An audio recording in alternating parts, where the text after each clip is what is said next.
Royal Grounds. Remember that? Okay, It's not there anymore. Claudia's ready. Let me know when you're ready to start. It was perfect because it was a cafe and Yeah. it's a laundromat. Let's get those guys He had out. both. Are they It was coming? like the best There are more. That's an interesting No, I'm just saying, combination 'cause smell, right? last time people were talking and it coffee and was, dryer sheets.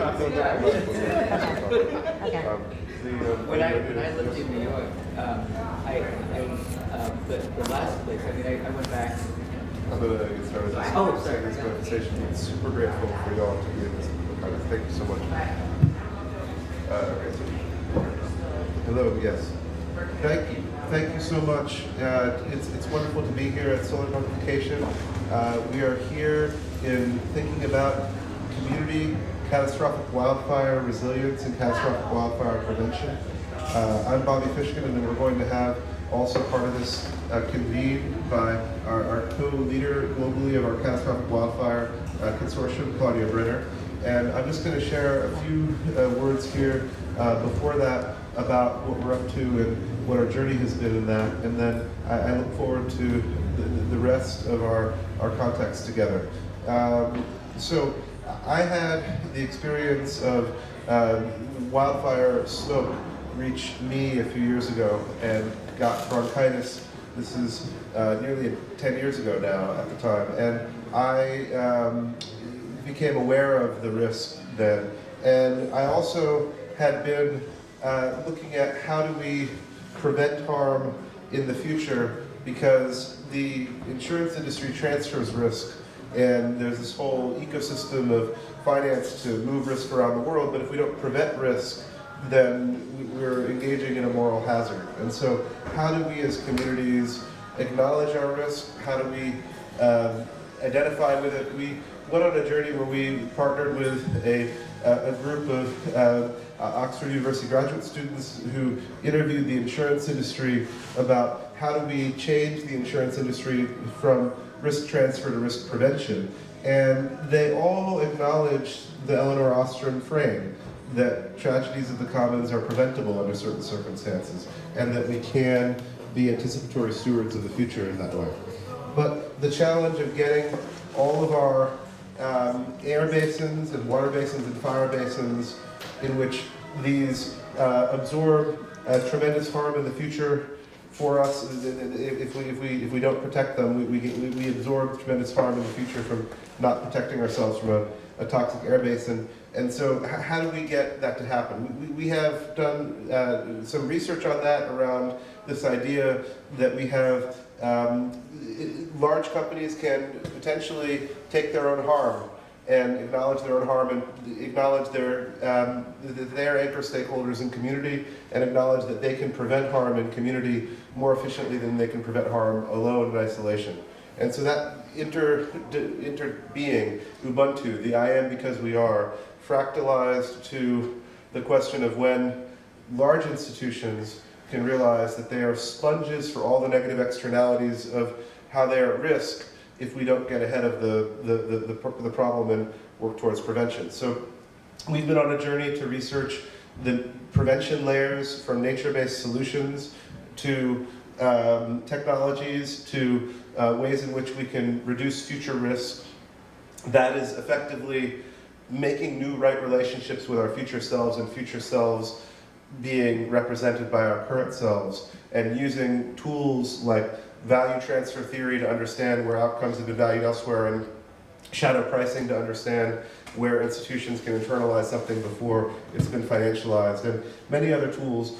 But in that journey, we've also co-created with the United Nations Office of Disaster Risk Reduction the Community Wildfire Risk Reduction Scorecard, and that's now been something that we have the potential to get ahead of diagnosing more dimensions of our wildfire risk than have ever been understood before by communities. So we have that advancement, and we've also had this curation of dozens of wildfire prevention innovators who have shared most recently in a virtual series that we've hosted. And so the potential of saying we have enough tools of prevention and we have enough relationship with our future selves, institutionally and individually, to make a new agreement with our future selves in a way that affects our current actions so that we can prevent catastrophe.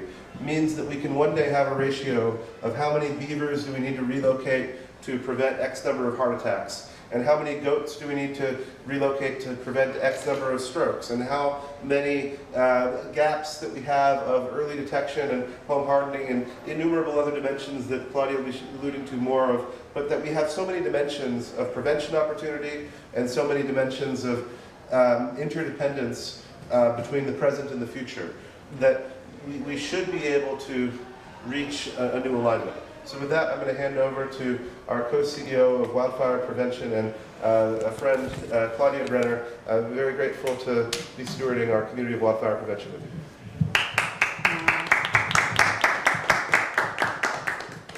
Thank you, Bobby. And all that he said is a big part of why I joined up on this venture. Because I too was hauling smoke in a broken window with a fractured foot one year, and it just was too much. And when the sky turned orange, I'm like, feels like Armageddon. And we have to do something about this. And that's actually part of the topic of why you guys are here tonight, is to have an interactive session.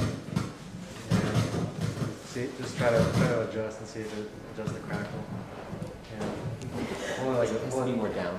a little down, like an ice point it cream. down a little bit, yeah, like that, and then and then if it crackles, just adjust. It'll be fine. Sounds good. Yeah. We're working on our ice cream eating methods, right? With the microphone. Yeah, okay, all right.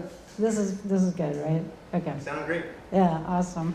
Okay, where were we? Okay, so the other thing I thought that was important, besides feeling like my lungs and my health was future risk, was the idea. I had worked a lot in Fortune 100 and corporate world, which I really enjoyed, and that the thesis that Bobby talked about was having in addition to government, other entities invest in prevention. And I thought, yeah, that's something I can get behind, right?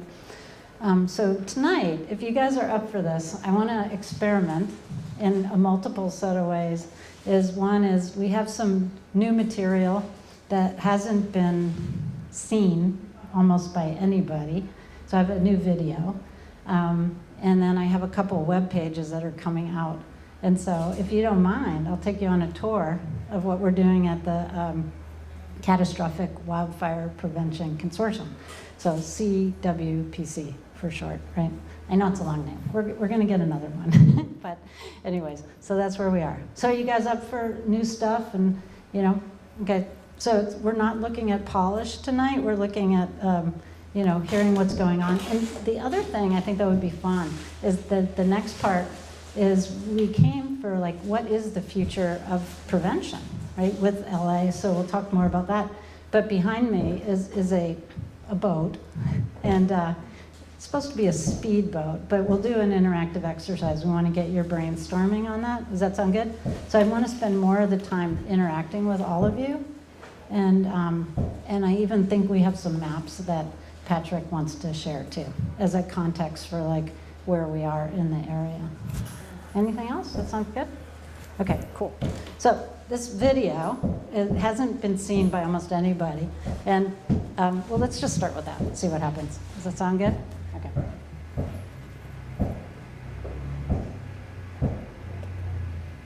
And it's about 4 something minutes, so it's not a 30-seconder.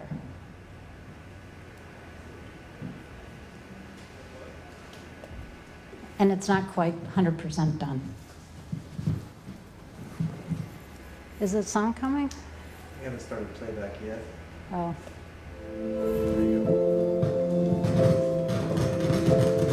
Wildfires are now catastrophic threats to cities and landscapes across the globe. The 2025 Los Angeles fires are a stark wake-up call. 29 lives lost, 15,000 structures destroyed, 40,000 acres burned, 150,000 people displaced, and preliminary costs between $250 billion and $270 billion, according to the LA Times. Urban fire is happening across the US like never before. Extreme fire weather is an escalating threat, not just in California, but worldwide. We must act now. At the Catastrophic Wildfire Prevention Consortium, CWPC, we are a global coalition innovative nexus that works across multi-stakeholders, with communities and partners through an interdisciplinary approach. We are pioneering a new era of wildfire prevention. We deliver lasting impact with cutting-edge innovation, nature-based systems, and global collaboration too. Imagine a world where satellite and drone imaging synergize with traditional firefighting methods. Natural systems like goat grazing and beaver water management create natural defenses. Non-flammable materials shield communities against the flames. Our approach is different. The Catastrophic Wildfire Prevention Consortium, CWPC, has proven ways to prevent and mitigate wildfires. At CWPC, we drive wildfire resilience through comprehensive solutions serving communities and partners' offerings. Our integrated approach includes multi-partner grant initiatives, our Community Wildfire Resilience Scorecard, international innovation showcases, and strategic consulting services that protect and strengthen communities and the planet. Our impact is tangible. We are already changing communities. For example, in California's Bay Area, Aldercroft Heights community, partnering with Guidewire Insurance Software, CAL FIRE, community partners, and other frontier innovators. Our planning and resources, in turn, helped catalyze $60,000 in funding from San Jose Water, and which led to a partnership in a $6.3 million watershed grant. CWPC introduced our partner Delphi to Aldercroft Heights fire safe leaders, enabling them to early test advanced fire detection devices on community property. CWPC with the Rice US created the Community Wildfire Resilience Scorecard based on the United Nations 10 Essentials for Disaster Risk Reduction, and developed, in partnership with the Rice US and the UNDRR and CWPC,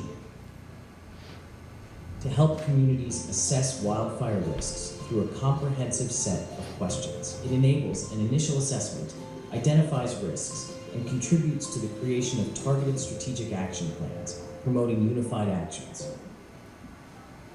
The scorecard empowers communities, boosting preparedness and expedites recovery. The scorecard plays a key role in strengthening their ability to face wildfire challenges. Our Global Wildfire Consortium has connected over 100 organizations worldwide, sparking cross-sector collaborations and multi-million-dollar grant applications. We recently hosted a Wildfire Innovator Showcase, partnering with venture startups, featuring 12 trailblazing innovative solutions, facilitating networking opportunities with investors and expert panelists, and advancing industry awareness. As we witnessed in January 2025, the Los Angeles fires grew in both size and intensity. It is clear that urban threats are no longer just confined to warmer seasons. These fires not only cause immediate destruction and long-term health risks, but also contribute to climate change, creating a vicious cycle. The urgency is crystal clear. We're facing a crisis that demands immediate action, and CWPC is at the forefront of this mission. By investing in prevention, we're protecting our environment and communities. Join us at CWPC in building a fire-resilient world. Visit preventwildfire.world to learn more.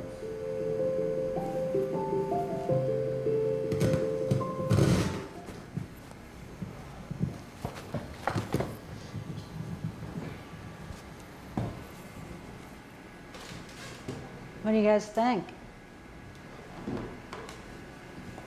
It's a good rough cut. Yeah, thank you for letting us see that. Yeah. Does that help explain what we're doing? This is not a quiz. It's by the way, our whole team, we have an amazing team from Crowd Doing that's doing all this work. So, and our partners, and one of our partners here, so she was in the video. So we'll introduce her in a minute. Hey, Subarna, so thrilled you're here. Yeah. Anyways. Should we let Subarna also? No, let's wait. There's a place where she's there. We're going to feature her in a minute, and so I think that's appropriate, most appropriate. Okay, so and this is like I said, it's not a quiz. And if you have some thoughts, great. If you don't, fine. We can talk later. Also, I'm open to feedback. But you know, you could see there's still some raw parts. We're still working on some of the headlines and all that, but the main messaging is there, and so we're looking to not only do this as a awareness video, but also we're going to start fundraising too, right? So that's part of it also. Yeah, we want to be able to get some software and do some more work, pay some people, things like that. Okay, so let's see. We don't want to talk too long, but let me, I wanted to play that first so then I don't have to talk at the slides so much, right? That's the goal. And Bobby talked a lot about goals and stuff, so the only thing that I'll do here, let's see. Okay. So he already talked about some of the goals, but one of the things is the combination of all these practices. You see a lot of technology, which is really important, but you saw like some of the our working animal partners, right, is really, really important. But it's the combination that's most powerful, and that was the research that was done. And we're creating a nexus, and we're already international, as you'll see as our partners in the team. So we're already building to scale because we're already at scale, right? And then the other thing that we've been talking about lately is how do we catalyze the innovation? How do we accelerate the collaboration? And in the end, as you can see, we worked with one community, but we're going to be working with more. So I'll show you a few more things that we've got that are just coming off. They're hot on the wire. Okay. Yeah. I think I talked about this before, but this Nexus ecosystem is just one view. This is one view in the sense that it talks about government, business, academia, and associations, right?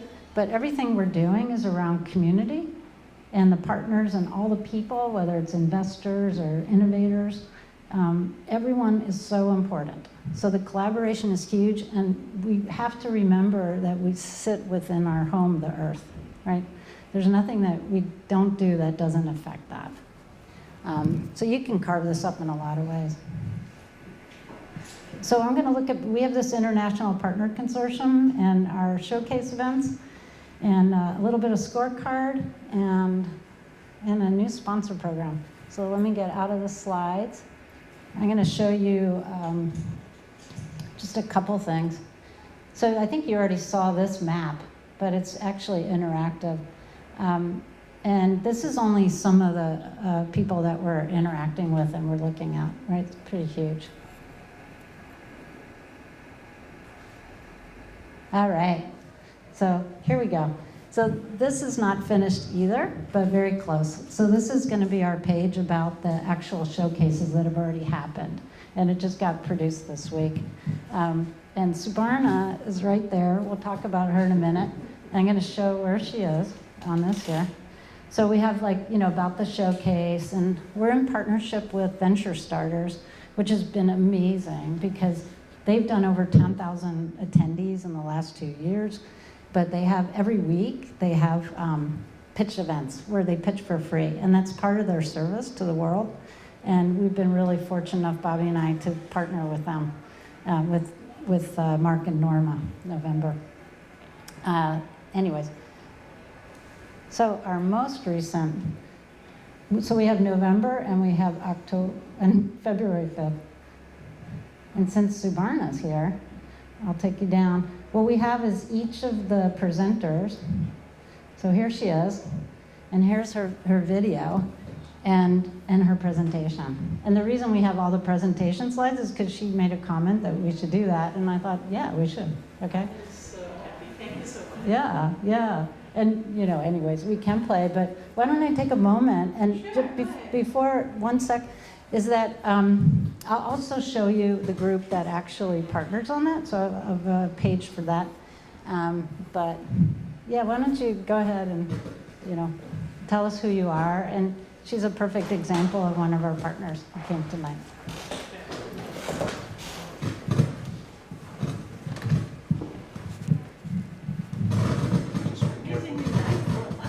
Yeah. Just The wires. and you want to talk like that angle? Okay. Yeah, there you go. All right. So thank you so much for giving me the opportunity to come and attend your event. Yeah. Although I came in very late, I apologize. But yeah, so thank you, Bobby and Claudia, for having me here. So I am Subarna Bhattacharya. I'm the CEO and one of the co-founders. A bit of background about me.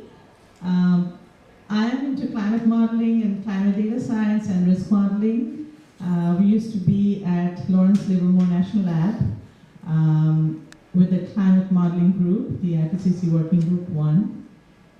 And myself and my co-founder, Dr. Detlina Ivanova, we were working on very large-scale projects, and it occurred to us that, a lot of these climate change events happen in such an unforeseen manner that things like when California is getting into a drought, we do not get to know about it until we are in the thick of it.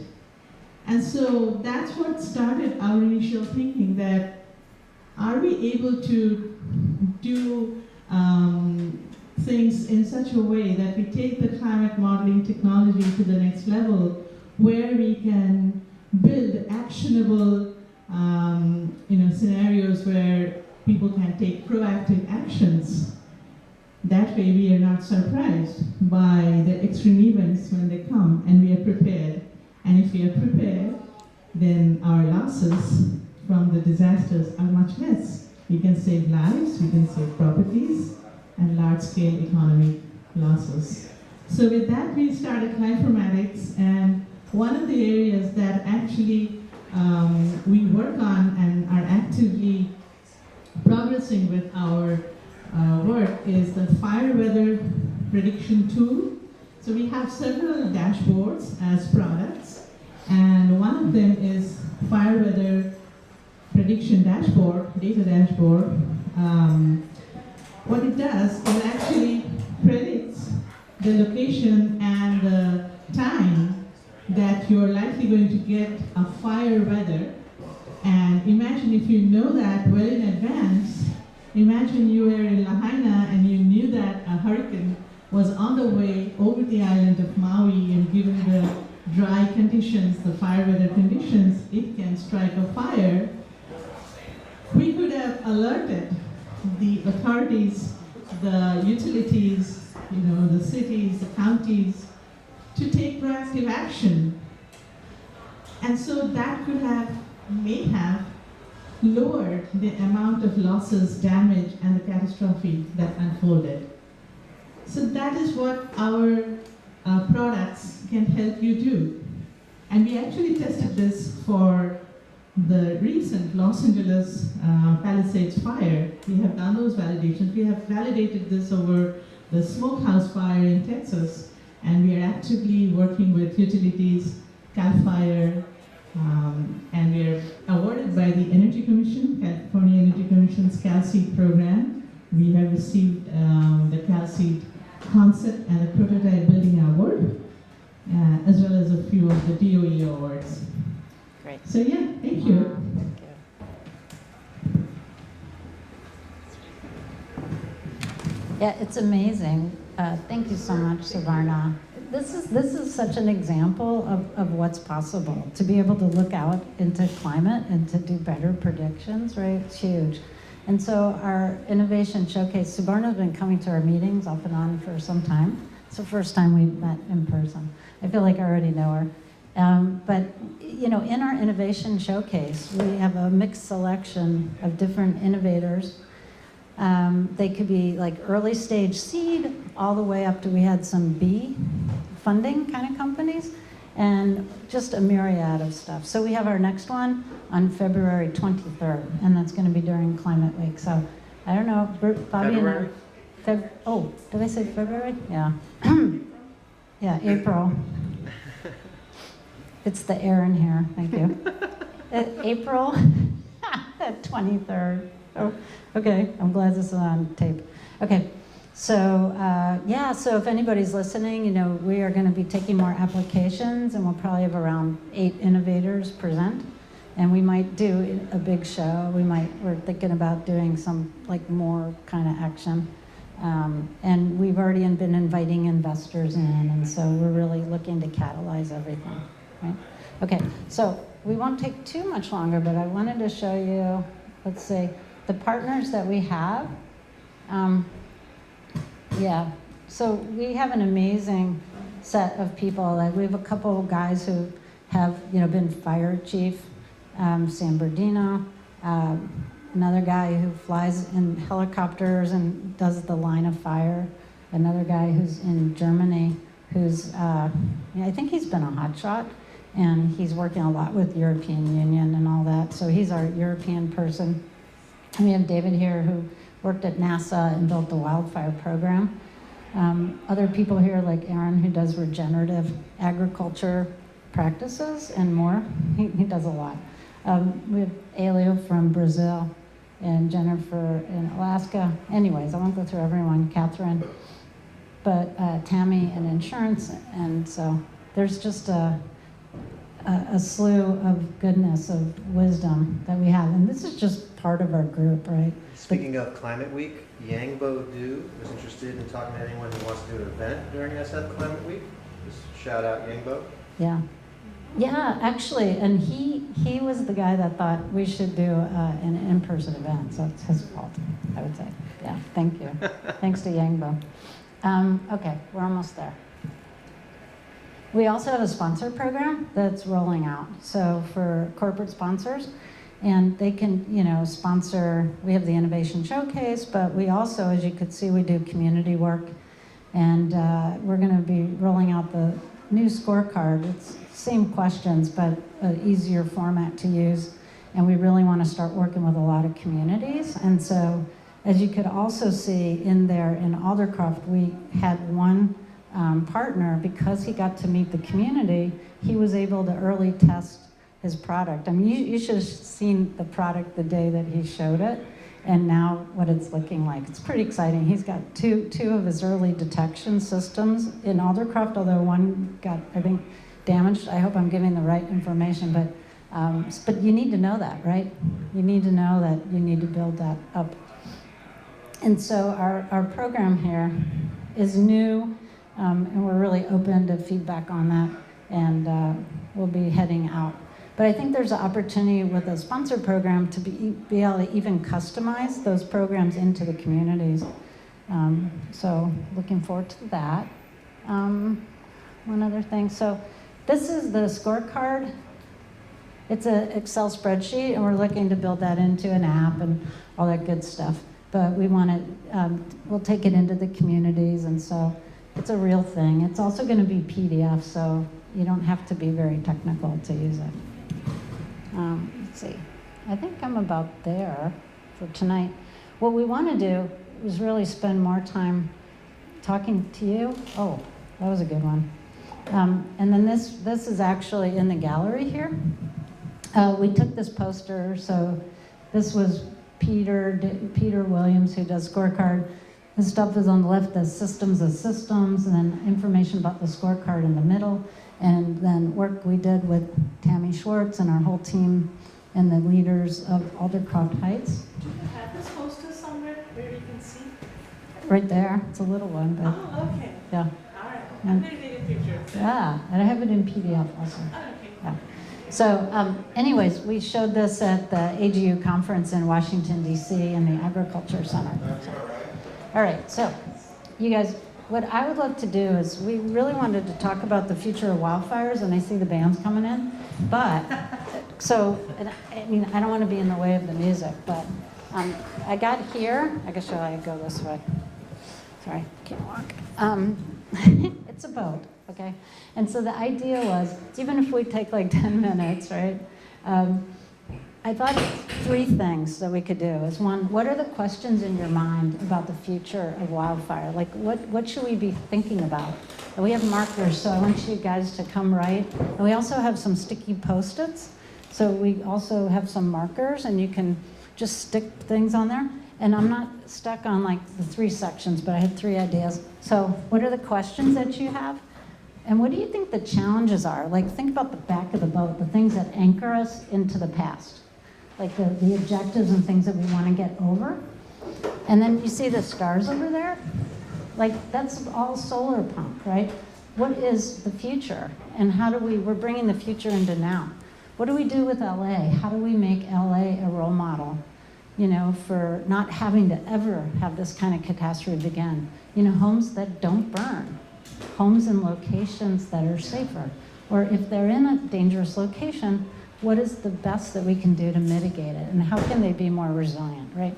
And how do we do that together, right? It's a perfect time, it's a terrible tragedy, but for every terrible thing that happens, there's equal an opportunity to do something grand, right?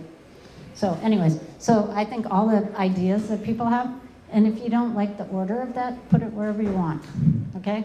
So why don't we just, one thing I could do is maybe without talking, people write on stuff so you don't influence each other, and then we'll set a timer for what, like, I don't know, 5-10 minutes maybe, and then just have people talk about what they had.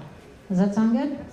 Yeah, like maybe we'll get some music from, I think Patrick gone, but we'll put some music on for 10 minutes. Gentle, soft music. Okay, a request for gentle soft music. Yeah, okay.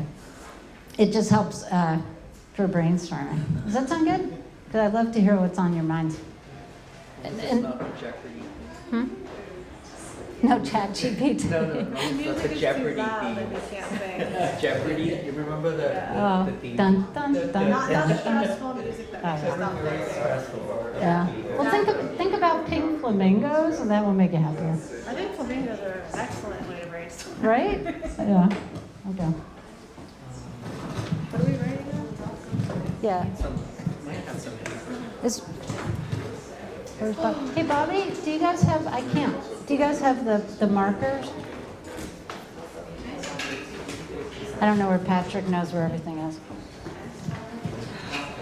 Yeah, there you go. Like this way, so nobody. Yeah.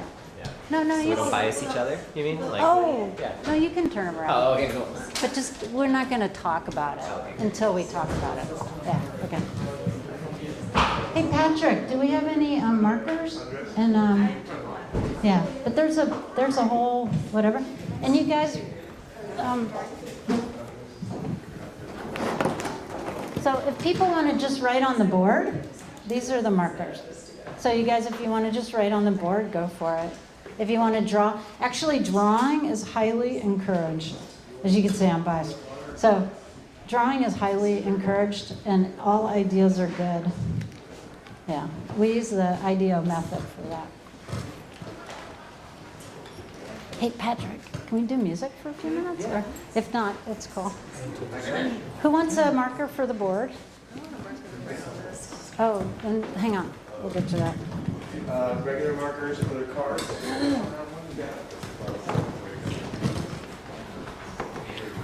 Good to see you.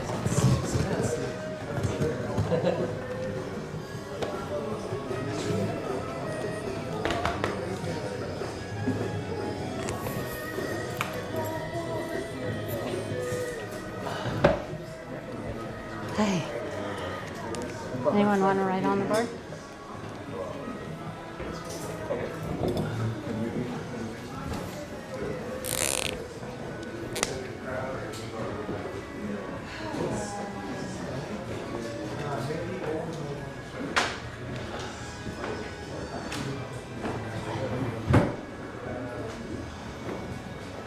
This guy warned me about fried chicken there.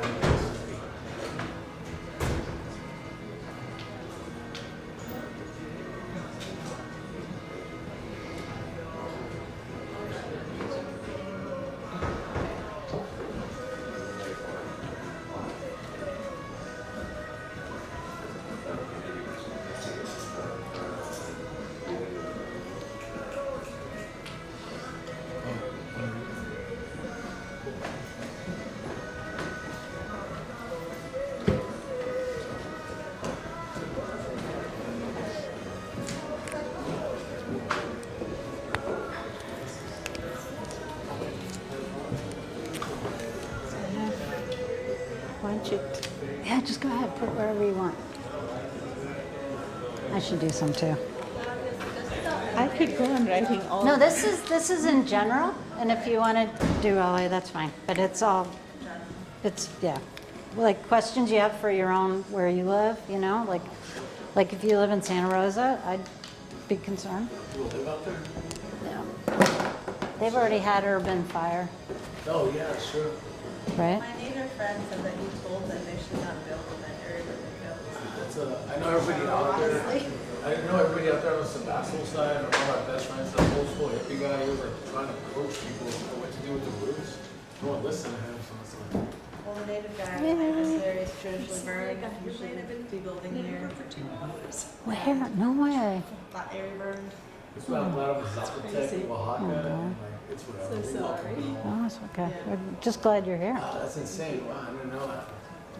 You guys just put stuff up or put it all up at once, Oh, I'm sorry, whatever's I good. came in late. What's going on? It's like, what do we do for the future for preventing catastrophic wildfires? Yeah. So you can have questions, or you can have like what the challenges are. Here, I I'll show tried you. with Zapotec and Mixteca, Oaxaca, and we were like, listen to Oaxaca. Yeah. A lot of respect, man. Nice. I represent Professor Seals. Oh, three more friends. Yeah, go for it. There you go. This carrot pen. Oh no, you got these? Yeah, and then we also have little pens for those if you want. Yeah, go for it. I'm gonna get my Vietnamese friend. Well, Yeah, go ahead. I used to smoke cigarettes. Aw, He cooks like glide for the homeless. So no worries. Sooner you get off those, the better. he warned me about fried chicken. My knee went. My knee went out. Yeah. Has not been fun. I have good doctors. I always. That's what he thinks.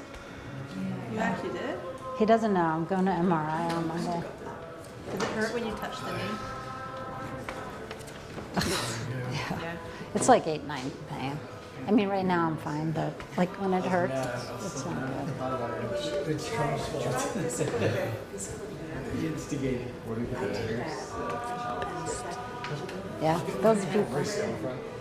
Yeah, very heavily involved with Professor Seals. I think like the owner, you like Star Wars? I feel like the owner Wow. Yoda and like Obi-Wan Kenobi. It works. I did rehab my knee. I had a patella injury, like 8 years I ago. know Canadians sell out my people. You should have a seat. No, I'm fine. No, I'm fine. It hurts either way. So, some ways it hurts more than that. Is it?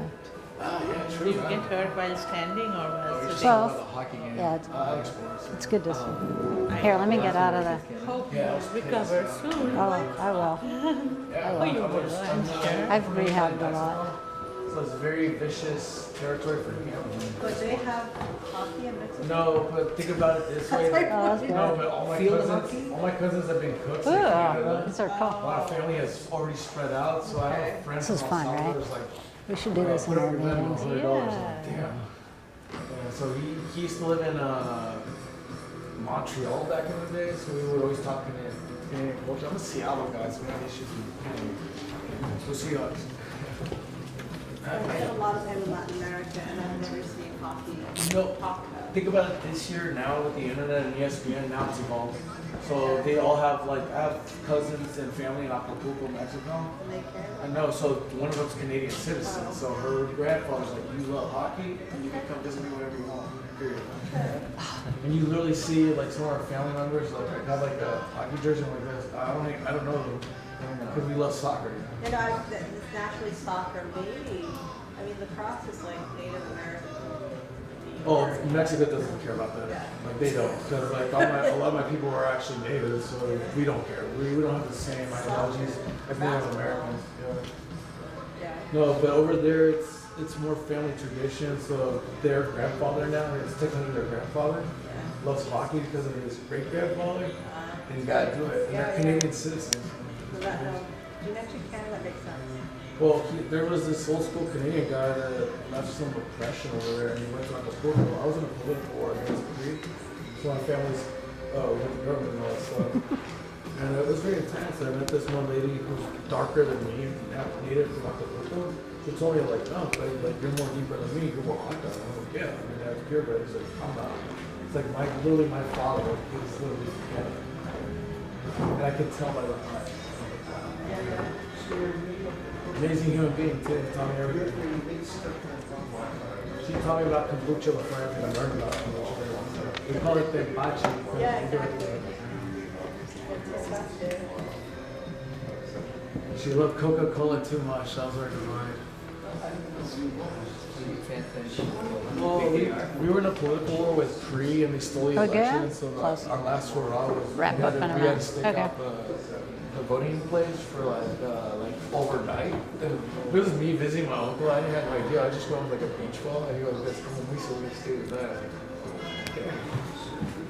And long story short, we already lost, but the whole point is you stay in that area of the district. And one of our friends, she got like a heat wave More stroke, like near home. answers. So the first thing she asked cool. when she woke up was like, "Give me the water." I'm like, "Come on, man, we can't give up." And then she's like, "Give me a Coca-Cola." I'm like, "Really? Really?" Oh man. Well, I mean, what's your closer? So my parents from India, but I was Yeah, born you in guys stopped Johannesburg. it, right? No, you guys were second. Thumbs up, right? Is that too? Yeah. No, thumbs up is second, Coca-Cola is first. And the actual ingredient, I heard it was like in Brazil or India. It's one on YouTube. The actual ingredient, but not the actual formation of it. Because it was medicine to numb your mouth. I feel that greedy. Thumbs up is good. Thumbs up is good in India, but it can give you like a heart attack, man. It was like pure sugar. So we, everyone about there? ID'd out? Awesome, okay. Yeah, and if you get more ideas from the conversation, just come on up and put stuff up. Anybody want to talk about their stickies or their thoughts? Who wants to go? I'm not starting. You want to go, Malcolm? I was thinking about Okay, I'm maybe sorry. maybe I'm thinking about things that are holding the boat back, and I was thinking of supply chains in construction. You know, Can you speak up a little? I was thinking about supply Patrick, can you chains. turn the music? Okay, thanks. I was thinking about supply chains in the construction industry, the things that keep us connected to old construction methods and materials that continue to ignite. And then the other part that I thought about was, I also thought about was innovation. One of the things that I do is, so I'm a principal of a school, but I also run the School Maker Club. And I think there's so many opportunities for, when looking at your projects and how connected they are to so many new innovative technologies, there could be so many opportunities in smaller communities for maker spaces as well. And maybe, I think there could be ice cream, maker spaces, and also opportunities perhaps to finance these maker spaces with maybe like a Kiva model or microfinance as well. I think those could be opportunities to spur innovation. There's so many talented people around the world that are connected and programming and building things. I think in India it's called Jagad, and then there's also amazing innovation out of Nigeria. Looking at those drones, for instance, I think that there are communities that people will build these things and spur a lot of innovation. So Thank you. that's where my thoughts and yeah. And I'm willing to learn more about vegetation, what should be planted and not. Thanks. Thank you. Any comments on what Malcolm said, or any thoughts? I got a nod. Complete?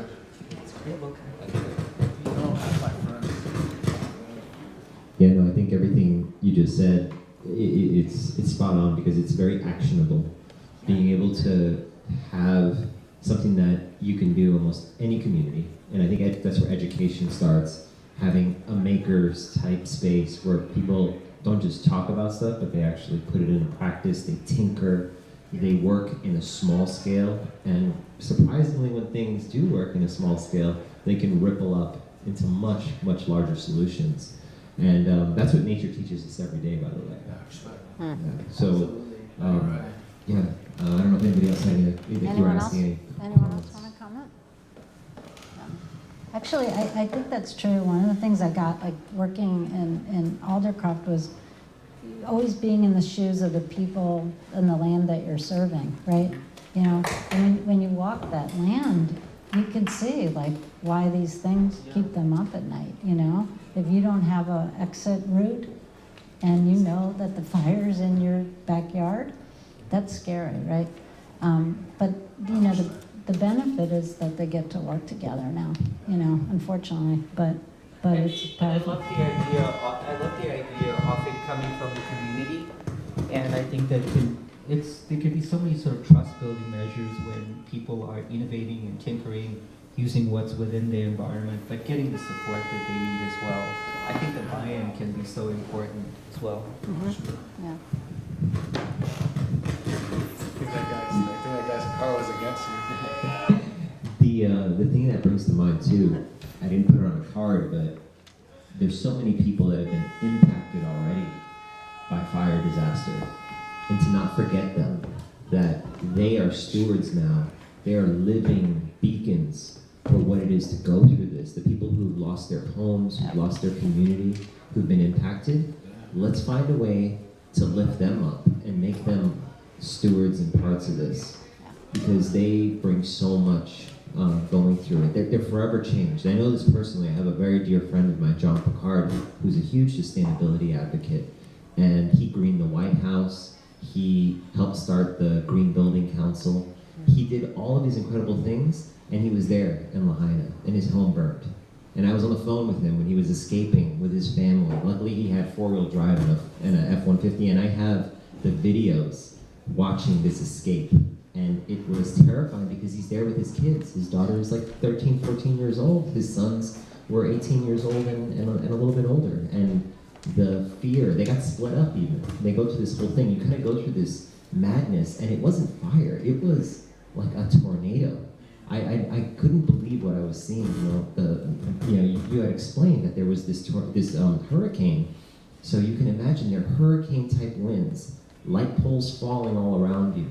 Your community's in disarray. No one knows whether to go north, south, east, west. You think, in retrospect, you see this and you were like, oh, I would know what to do. No, the reality is he had been through a hurricane when he was younger, and he knew to get out in the morning. He knew this was nothing nature weaponized. He was in the middle of it. It happened when he was younger. Thankfully, he had that knowledge, and he got his family to safety.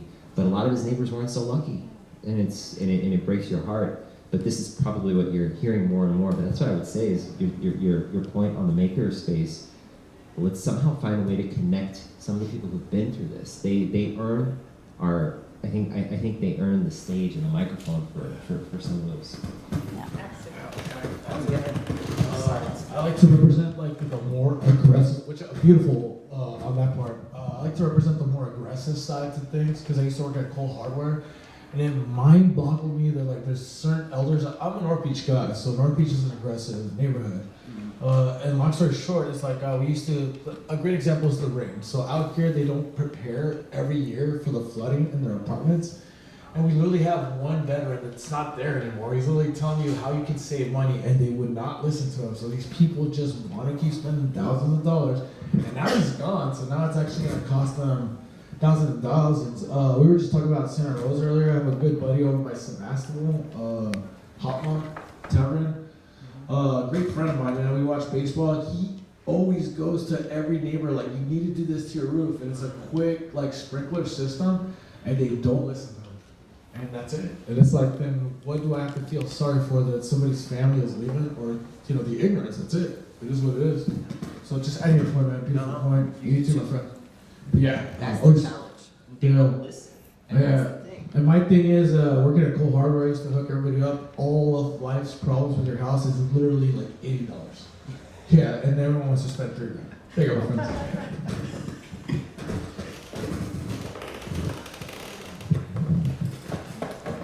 Stephanie, do you want to talk about yours? Sure. Let me move this down here.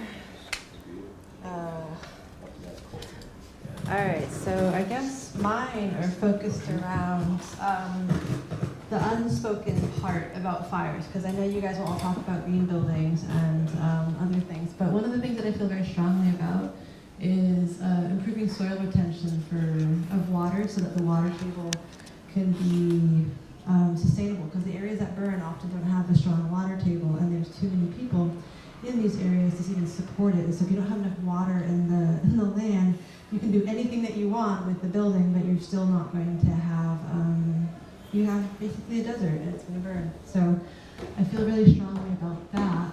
and it's a pretty easy thing to do if you just follow some basic ecological things. But the thing I know a lot more about is energy that's held in the land. And so when you have a place where like really bad things happen, perfect example is Nevada City in Grass Valley. It was one of the centers of gold mining. There's a mine that goes a mile down into the earth, and it's still there. There's sinkholes in this place, and there's all sorts of negativity. You couldn't pay me to live in Nevada City or Grass Valley. You couldn't pay me. It's a paradise waiting to happen. A paradise fire waiting to happen. So you can harmonize things like that through the integrity of your spirit, standing in integrity and doing sacred ecological work by harmonizing sacred sites. And most of my points are based on these topics of when you view the earth as your commodity versus your relative, you start off on a foot where you can't ever win. Never, no matter what you do.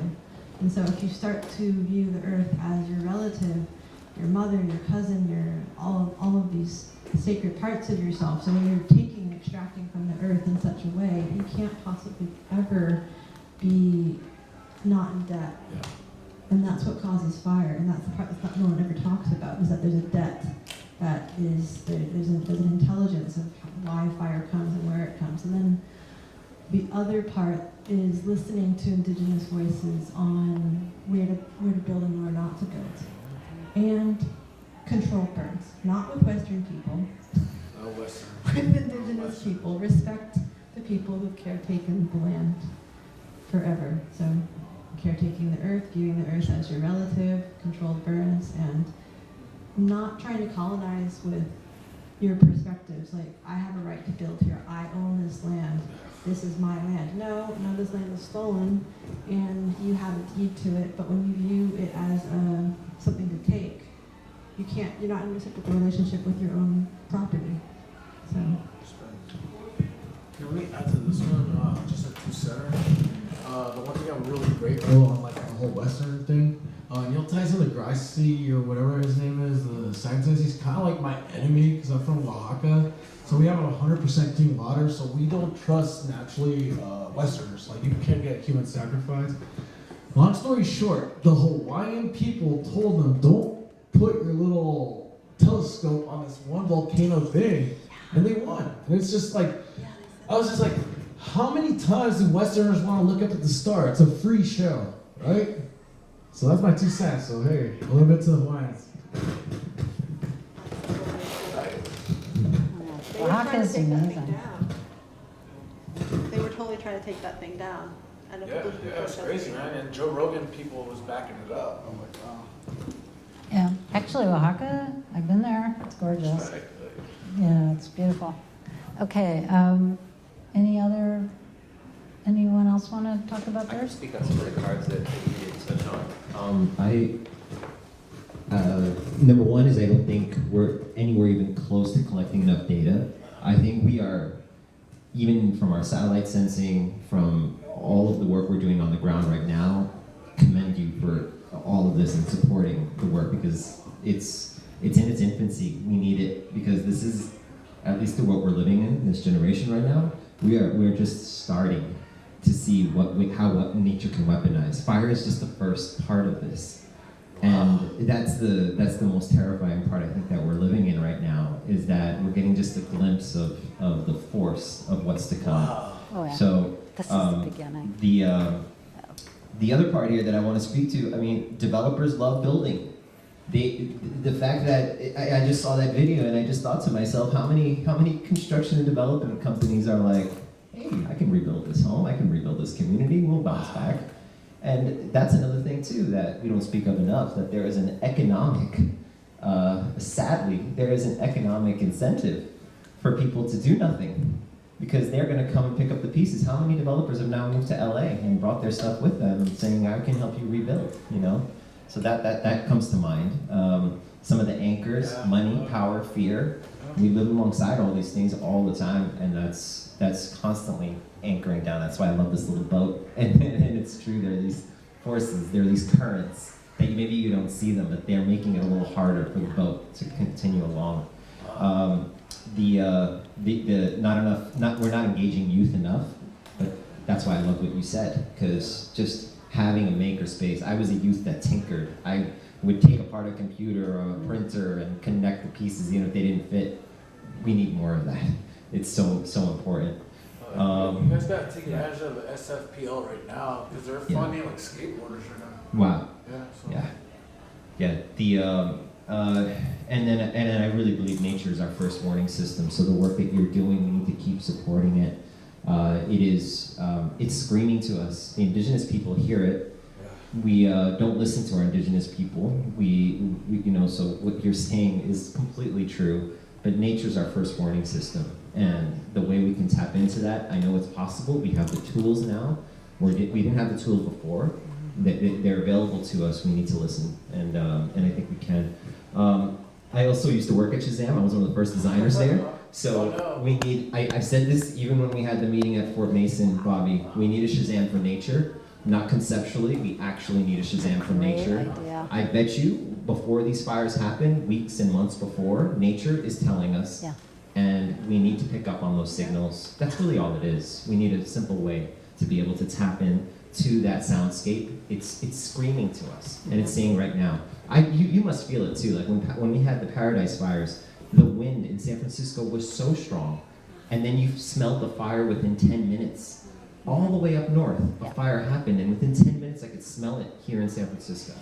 And again, that's way too long. That happened after, but when there's strong wind, all I pray is, please let there not be an earthquake. Let there not be something that maybe we can't predict very easily that could trigger, so much of that destruction. So that's all. It's just yeah. So I have a quick camera because have you seen the documentary of Michael Moore where he kind of stepped back and he said the con of like the industrial tech boom thing?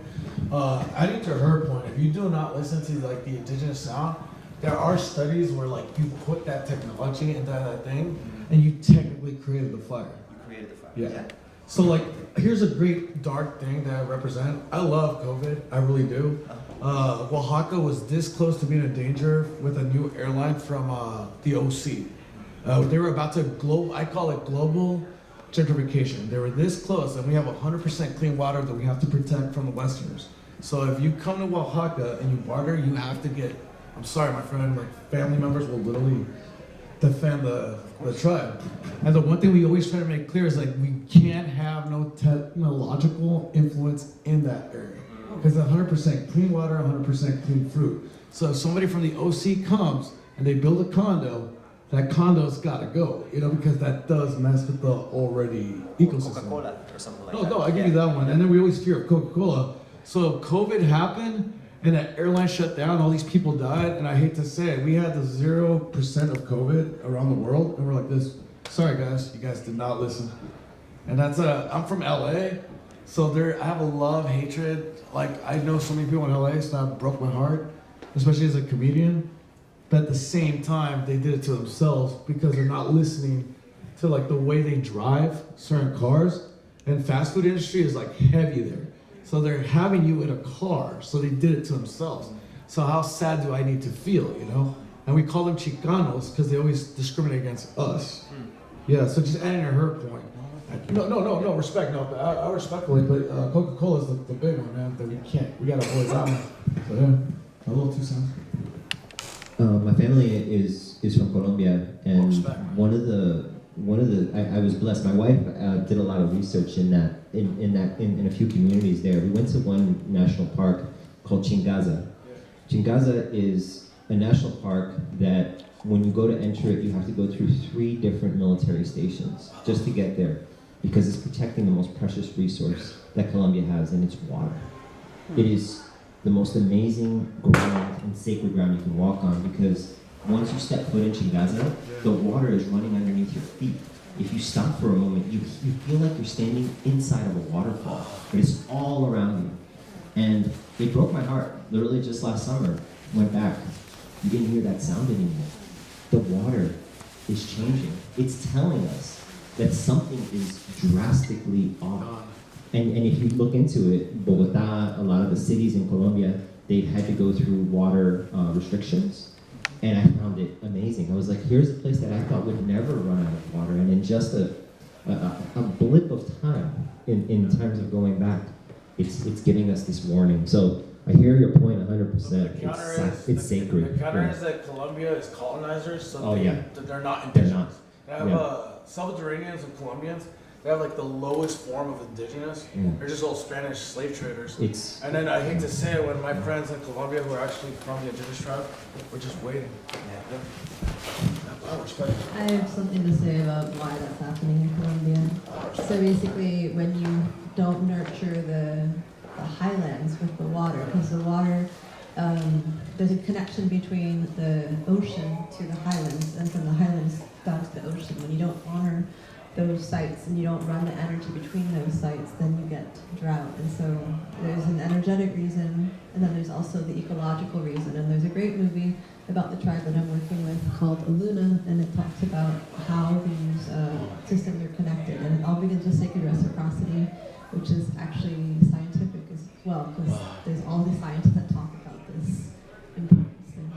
And that map you shared, we need more partners in Latin America. They've been going through in Chile and in all of those regions. We need to get more partners for you guys in those Yeah, areas. my son's dying. I need that documentary. Just a, I don't even watch movies anymore. Like, I like So- documentaries. I wanted to just, sorry about it. I wanted to follow up a little bit, because I think everything that everybody said is so important, because that picture I had was like, we're in the earth, right?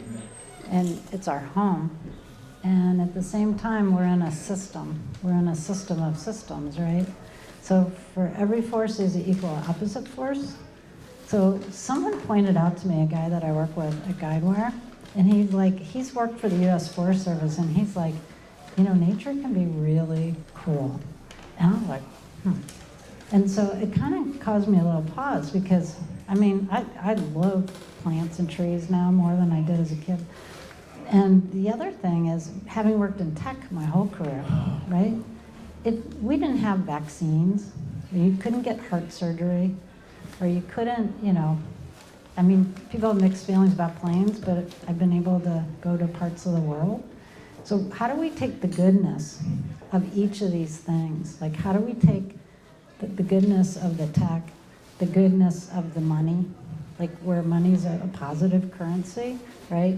Where the goodness of the nature, because my Facebook feed is putting me some wild animals eating each other, and I'm just like, whoa, oh yeah, we forget this, right? Because we're like, oh, trees, But I just wanted to kind of put that in context, because I think it's the combination. It's like, how do we kind of do that? And so, My whole opinion is I'm an Oregonian. The one that bothers me so much is Berkeley, because they only host it in Berkeley. Yeah. And I tell them, come to North Beach, where no one comes out here. yeah. I just was going to add a few threads to the conversation. I put around the idea of year-round clean air as a future wish in the aspirational state for wildfire that we can all share as a wish, I think, potentially. I also put beavers to heart attacks ratios and goats relocated to live saved ratios, and more if we think about what was mentioned around wildfire risk is international risk that we can understand. Tools are applicable to a large degree. I think that we heard some from Subarno's situational awareness for the next many months of a wildfire potential weather risk, and that's a fractal of anticipation and understanding. We've had other people present other fractals. We had a group that is in Spain and in Portugal that has created a largest sprinkler system in the world powered by robots that is encircled the entire city of 150,000 people and activates and prehydrates the landscape when there's a wildfire coming. So that's a live example at one fractal level. But there's new boundaries of all this that we discover as we explore what's possible, because some of the nature-based solutions are ancient, like the beavers example, and some of these are current technology. And the idea is eventually that all of this can be in symphonic integration for the sake of our future selves. Thank you, Bobby. I just wanted to say, and then we'll go to you, Sabrina, that there's one of the guys, Tim Ball, he's working on some new satellite systems, and he has a degree, doesn't tell people, a PhD in botany, in plants. And he says that this year, 3D is coming out to be able to look at the plants. We have another partner who's actually from Brazil, who's been looking at 4 years of health distress, or not, of health. I even have on the poster there's a yellow and a green there, where we took LiDAR. And so one of our volunteers, Dory, actually, so within, I think it's like 2 years, it's going from green to yellow. And it looks green. Like if you look at the thing, it looks the same. But it's exactly what you said, that the distress is there. And it's, it's kind of like, one thing I learned in life science is like, there's the thresholds, right? And so everything goes. I've learned this so much in school, like when our muscles twitch. So the potassium and the sodium go like this, and all of a sudden there's a certain amount where it goes high enough and your muscle moves, right? But you think everything's fine until that very threshold point where everything changes. Thank you. This is such a fascinating discussion, and I'm glad to be part of it. To all, the previous points, I think, to sum it up in some way, that there's a saying that the earth provides enough for everybody's needs. But if we can keep our greeds off, then a lot can be achieved. But however, the work that we do actually needs a lot of collaboration among all kinds of stakeholders. So I'll give you an example.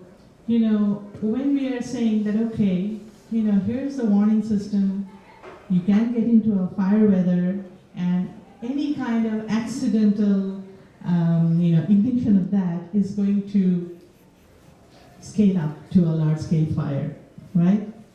Now, what do you do with that information? Do you talk to CAL FIRE? Do you talk to the city? Does the city talk to the utilities? Do they talk to the people who provide the transmission lines? And this whole value chain of stakeholders need to come together to honor that information. That's when we can work together and, see that our losses are at a minimum. That's one thing. The second thing I wanted to say is, building on your point of, and this struck such an important note in me when you were working on that Aldercroft example.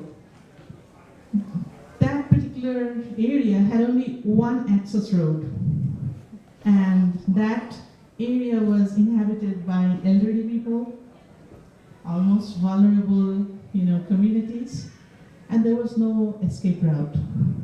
And if I remember, there was a similar situation even in Paradise, in the campfire. People could not escape. So we should build our cities in such a way where people can escape. We have to build these escape routes. That's one thing. On the other thing, how can we encourage people, living in households, in our, offices, companies? How can we encourage them to take proactive, let's say retroactive kind of steps, so that if we are keeping our particular neighborhood safe, our house safe, our building safe, our larger part of entity safe, then likely that we are not going to get affected by the fire, even if it happens. And in that case, will the insurance companies come up with options that, okay, your premium goes down because you have taken, proactive action to safekeep your house and your entity, therefore we give you this discount. And that could be one way, one simple way, that we can drive resilience without getting hurt. But are we going to get into a risk model like that? I don't know. So far, this has not been viewed in a beneficial manner with at least the conversations I've had with the insurance companies. So I mean, we could, I wrote several of those things there, but essentially there are steps we can take to be in harmony with nature and therefore, drive sustainability, therefore drive, equity across everything. See, part of the work that we are doing is not only about, forecasting fires, but also helping the energy industry with renewable energy capacity forecasting. You mentioned about the water. We actually just yesterday we submitted a proposal for how our forecast can help not only hydropower plants plan their activity, but also other entities in the energy sector, as well as now we are having so many of these data centers which are hogging a lot of energy resources, and a lot of them are getting their energy from the renewable energy sector. Now how that is going to change. Now, all of that can make a difference as we become consciously aware that, well, the energy that I am using is green, and I'm therefore paying a lower rate for it. That's one angle. On the other side, part of the work we are doing with the Central Valley company and that's a farming and irrigation community there, is to help them irrigate their land using solar energy, so solar power driven irrigation, and that way they irrigate their land, they pump their water when they have a lot of sun. That way they don't have to take energy from fossil fuels, and it helps them to have green irrigation, and it helps them also to get cheaper electricity at and when they need. That's one part of the work. The other thing is the rainfall that falls, how likely we are going to get into the rain, how likely will that help recharge the groundwater, how much of that should go into the groundwater to replenish the water levels, and can we do something about that? So all of these are different parts of our work, and in some way we are trying to make a holistic solution, come up with holistic solutions as to how we can work with the nature's forces in an optimal way without disturbing that, and yet saving our lives, properties, and driving or making our planet a more sustainable and livable one. So, thank you. That's wonderful. Yeah, we should wrap, right? I almost So, have to did go you to have work. something? Can I just use my card real quick? Your card? Yeah, listen to Mexico or. Just real Oh, yeah, quick. yeah, there you go. Ready? No, yeah, Shall this I guy. go? No, I just want to say, so I kind of, because of my indigenous tribe, I represent the letting go too. So it's like, you guys want to put up the fight, which is great. You have to have a time and a moment where you just go sit at the ocean to actually appreciate what you're fighting for. Otherwise, you're going to get stressed out, go to the library. So I always say, you got to sing. So I always make an effort to sing somebody's indigenous song. So at your point, got me stay in tune. I was really proud that the Hawaiians took down Neil Tyson and Joe Rogan, whatever the hell they represent, because they all sold out to like Trump, Trump supporters and Elon Musk. So I made an effort to learn this one. It was like this. O kalako aheno kapoe mai oli ala kikoa mai lai kamana kenoi lo alena. And you guys know it as Lilo and Stitch, the opening scene. Right? Good talk. Yeah. You guys haven't seen it? But of course I've seen it. That's super. We good? Yeah, I think Yeah, it's, I just want to thank everyone. It was an amazing conversation, and your patience and your interaction and the joy and the wisdom and the openness. So thank you, everyone. Yay, so grateful that we got to have this time. And there's going to be a band setting up here over the next 15, 20 minutes, and then they'll be playing some music. But so delighted to be in Solarpunkification with you all. I'm gonna be so tired tomorrow, man, just for you, Bobby. What? Oh, there's gonna be a band too? That's it. They're outside. They've been waiting to set up. I'm gonna show you to work tomorrow with bloodshot eye for you, buddy. Well, then